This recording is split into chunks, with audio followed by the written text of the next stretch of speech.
Hello दोस्तों, मिलते हैं आज नई कहानी के साथ। क्यों मनोज का गला दबाना चाहती थी सुमी। सुमी ने तो खुद ही उस बॉस की यहाँ कस्बे की नौकरी को तिलांजलि दे दी थी। वह भी कुछ सुनना नहीं चाहती थी, मगर मजबूर होकर सुनती रही। सुमी को रोज़ 1 से 2 किलोमीटर पैदल चलना बहुत पसंद था।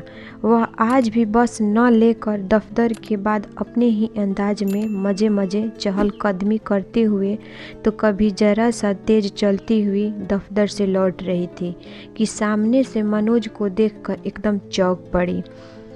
सुमी सकपका कर पूछना चाहती थी, अरे तुम यहाँ इस कस्बे में कब वापस आए हो? पर यह सब सुमी के मन में ही कहीं रह गया।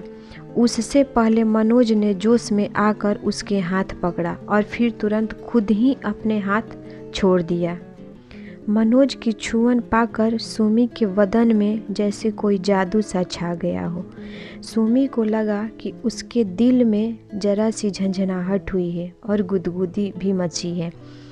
ऐसा लगा जैसे सुमी के बिना कुछ बोले ही मनोज से कह उठी, और मनु कैसे हो? बोलो मनु, कितने सालों के बाद मिले हो? मनोज भी जैसे सुमी की मन की बात को साफ साफ पढ़ रहा था। वह आंखों से बोला था, हाँ सुमी मेरी जान, बस अब जहाँ था जैसा था वहाँ से लौट आया। अब तुम्हारे पास ही रहूँगा मैं। अब सुमी भी मन ही मन मुस्कुराने लगी। दिल ने दिल से हाल चाल पूछ लिए थे। आज तो यह गुफ्तगू भी बस कमाल की हो रही थी। पर एक सच और भी था कि मनोज की देखने की खुशी सुमी के अंग में छलक रही थी। उसके गाल तक लाल हो गए थे। मनोज में कोई कमाल का आकर्षण था। उसके पास जो भी होता उसके चुंबकीय असर के तरह मंत्रमुग्ध हो जाता था। सुमी को मनोज की यह आदत कॉलेज के ज़माने से ही पता था। हर कोई उसका दीवाना हुआ करता था। वह कुछ भी कहाँ भूली थी। अब सुमी भी मनोज के साथ कदम से कदम मिलाकर चलने लगी। दोनों चुपचाप चल रहे थे। बस 100 कदम चले होंगे कि एक ढाबे जैसे जगह पर मनोज रोका तो सुमी भी ठहर गई। दोनों बेंच पर बैठकर आराम से बैठ गए और मनोज ने 2 कॉफ़ी लाना ऐसा कहकर सुमी से बात शुरू किया। सुमी, मैं अब तुमसे अलग रहना नहीं चाहता। तुम तो जानती हो मेरे बॉस की बरखा बेटी कैसे मुझसे फंसा कर ले गई थी। मैं गरीब था और उसके जाल में ऐसा फंसा कि अब 3 साल बाद मान लो कि वह जाल काट कर आ गया हूँ। यह सुनकर सुमी मन ही मन मुस्कुराने लगी थी। सुमी ने बोला, मनोज अब और किस जाल में फंसने वाला है तू? वह उसके नस नस से वाकिफ थी। इसी मनोज ने कैसे अपने एक अजीज दोस्त को उसके झगड़ालू पत्नी से छुटकारा दिलाया था, वह पूरी दस्ताना जानती थी। तब कितना प्रपंच किया था इस भोले से मनोज ने। दोस्त की पत्नी बरखा बहुत ही खूबसूरत थी। उसे अपने मायके की दौलत और पिता की रुतबे पर ऐश करना पसंद था। वह हर समय पति को मायके के ठाठ बाट और महान पिता की बातें बढ़ा चढ़ाकर सुनाया करती थी। मनोज का दोस्त 5 साल तक यह सहन करता रहा था, पर बरखा के इस जहर से उसके कान पक गए थे। फिर एक दिन उसने रो रो कर मनोज को आप बीती सुनाई कि वह अपने ही घर में हर रोज ताने सुनाते हैं। बरखा को बात बात पर पिता का औधा, उनकी दौलत, उनके कारनामों से ही सारा ब्रह्मांड नजर आता था। तब मनोज ने उसको एक तरकीब बताई थी और कहा था, यार तू इस जिंदगी को ऐश करके जीना सीख, पत्नी अगर रोज तुझे रोने पर मजबूर कर रही है तो यह ले मेरा आइडिया। फिर मनोज के दोस्त ने वही किया। बरखा को बताए हुए एक एक शिक्षा संस्थान में नौकरी करने का सुझाव दिया मनोज ने, और पत्नी को उकसाया कि वह अपनी कमाई उड़ाकर जी सकती है। उसको यह प्रस्ताव भी नहीं दिया कि वह घर पर नौकर रख ले और बस आराम करे।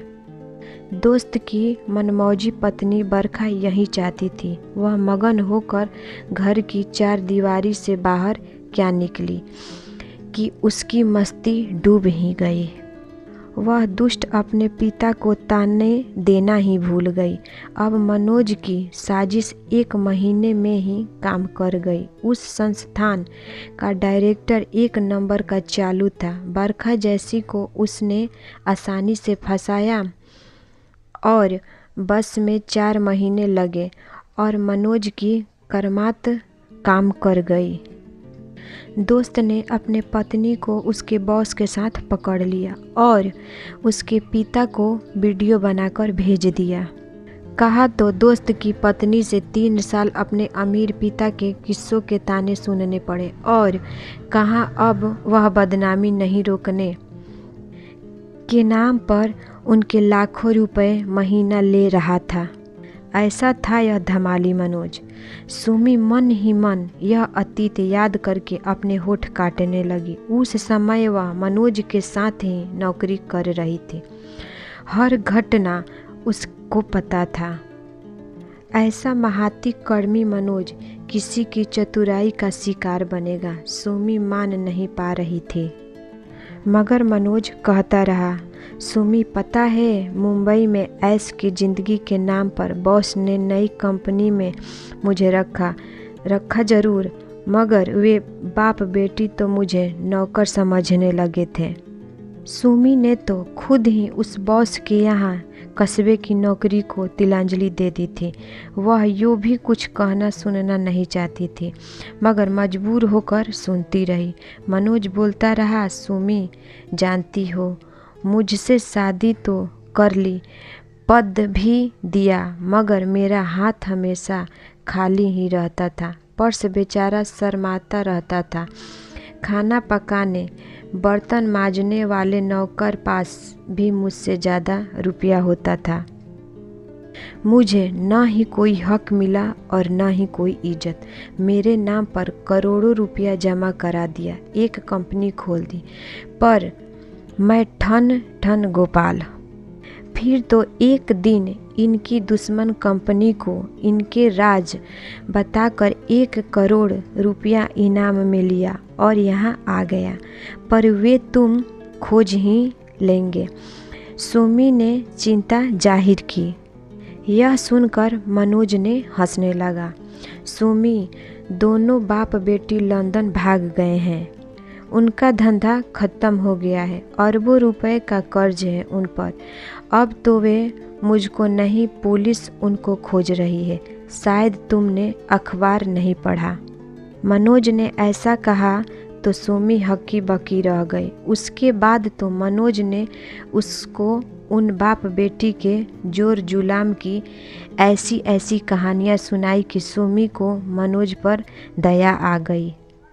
घर लौटने के बाद सुमी को उस रात नींद नहीं आई, बराबर मनोज की ख्यालों में आ जाती थी। यह बेचैनी हो जाती थी। आजकल अपने भैया भाभी के साथ रहने वाली सुमी भी मस्तमौला ज़िंदगी भी जी रही थी। कॉलेज के ज़माने से मनोज उसका सबसे प्यारा दोस्त था, जो सौभाग्य और संकोचित सुमी के शांत मन में शरारत के कंकर गिराकर उसको खुश कर देता था। कॉलेज पूरा करके दोनों ने साथ साथ नौकरी भी शुरू कर दी। अब तो सुमी के माता पिता और भाई बहन सब यही मानने लगे थे कि दोनों जीवन साथी बनने का फैसला ले चुके हैं। मगर एक दिन मनोज अपने उसी बॉस के साथ मुंबई चला गया। सुमी को अंदेशा तो हो गया था, पर कहीं उसका मन कहता था कि मनोज जरूर लौट आएगा, शायद उसके लिए आएगा। अब सुमी खुश थी, वरना तो उसको यही लगने लगा था कि उसकी जिंदगी जंगल में खिल रहे चमेली के फूल जैसे हो गई है, जो कब खिला, कैसे खिला, उस खुशबू कहाँ गई, कोई नहीं जान पाएगा। अरे बरखा, तुम यहाँ पहचाना कि नहीं? कैसे हो? पूरे 7 साल हो गए, कहाँ बिजी रहती थी? तुम बताओ सुमी, तुम तो नहीं मिलती। बरखा ने सवाल जवाब उससे किया। दोनों में बहुत सारी बातें हुई। बरखा ने बताया कि मनोज आजकल मुंबई से यहाँ वापस लौट आया है और उसकी सहेली के बहन की शादी करने वाला है। क्या? किससे? यह सुनकर सुमी की आवाज़ कांप गई। उसको लगा कि पैरों तले ज़मीन खिसक गई। अरे वह थी ना रीमा, उसकी बहन। याद आया तुम्हें? उसी से शादी करने जा रहा है। यह कहते कहते सुमी रुक गई। वह मनोज से तकरीबन 12 साल छोटी है, पर तुम जानती हो ना कि मनोज की जादुई अंदाज जो भी उससे मिला उसी को ही हो गया। मेरे स्कूल के मालिक, जो आज पूरा स्कूल मुझ पर ही छोड़कर विदेश जा बसे हैं, वे तक मनोज के खास दोस्त हैं। अच्छा? हाँ हाँ सुमी, पता है मैं अपने मालिक को पसंद करने लगी थी, मगर मनोज ने ही मुझे बचाया। एक बार मेरी वीडियो क्लिप भी बना ली थी। मनोज ने चुप रहने के लाखों रुपए लिए, लेकिन आज मैं बहुत ही खुश हूँ। पति ने दूसरी शादी रचा ली है, मैं अब आज़ाद हूँ। अच्छा, सुमी न जाने कैसे यह सब सुन पा रही थी। वह तो मनोज की शादी की बात पर हैरान हो गई थी। यह मनोज फिर उसके साथ कौन सा खेल खेल रहा है? सुमी रीमा का घर जानती थी, पास में ही था। उसके पैर रुके नहीं, चलती गई रीमा का घर आ गया। वहाँ जाकर देखा तो रीमा की माँ मिली। बताया कि मनोज और खुशी तो कहीं घूमने चले गए हैं। यह सुनकर सुमी को सदमा लगा। खैर, उसको पता तो लगना ही था कि मनोज आखिर कर क्या रहा है। सुमी ने बरखा को दोबारा मिल कर पूरी कहानी सुना दी। बरखा यह सब सुनकर खुद चौकसी रह गई। सुमी की यह मजबूरी करुणा से भर गई थी। वह अभी इस समय तो बिल्कुल समझ नहीं पा रही थी कि कैसे होगा। खैर, उसने फिर भी सुमी से यह वादा किया कि वह 1 से 2 दिन में ज़रूर कोई ठोस सबूत लाकर ज़रूर देगी। बरखा ने 2 दिन के बाद ही एक मोबाइल संदेश भेजा, जिसमें दोनों की बातचीत चल रही थी। यह ऑडियो था, आवाज़ साफ साफ समझ में आ रही थी। मनोज अपनी प्रेमिका से कह रहा था कि उसको पागल करार देंगे, उसके घर पर ही रहेंगे। सुमी यह सब सुनकर कांपने लगी, फिर भी सुमी दम साध कर सुन रही थी। वह छबीली लड़की कह रही थी कि मगर उसको पागल कैसे साबित करोगे? अरे बहुत आसान है, डॉक्टर का सर्टिफिकेट लेकर। और डॉक्टर आपको यह सर्टिफिकेट देंगे कहाँ से? अरे बिल्कुल देंगे, फिक्र मत करो तुम।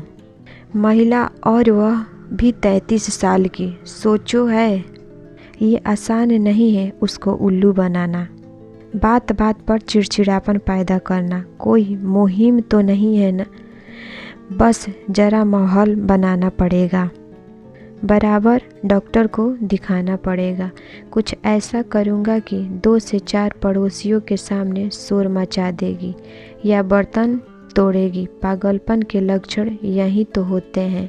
मेरे लिए बहुत आसान है, यह बेचारी पागलखाने को मत भेजो, कह कर रोज़ गिड़गिड़ा कर दासी बनी रहेगी और यहाँ तुम आराम से रहना। मगर ऐसा धोखा आखिर क्यों? उसको कोई नुकसान पहुंचाए बगैर, इसके प्रपंच के बगैर भी हम एक हो सकते हैं ना। हाँ हाँ बिल्कुल, मगर कमाई के साधन तो चाहिए ना मेरी जान।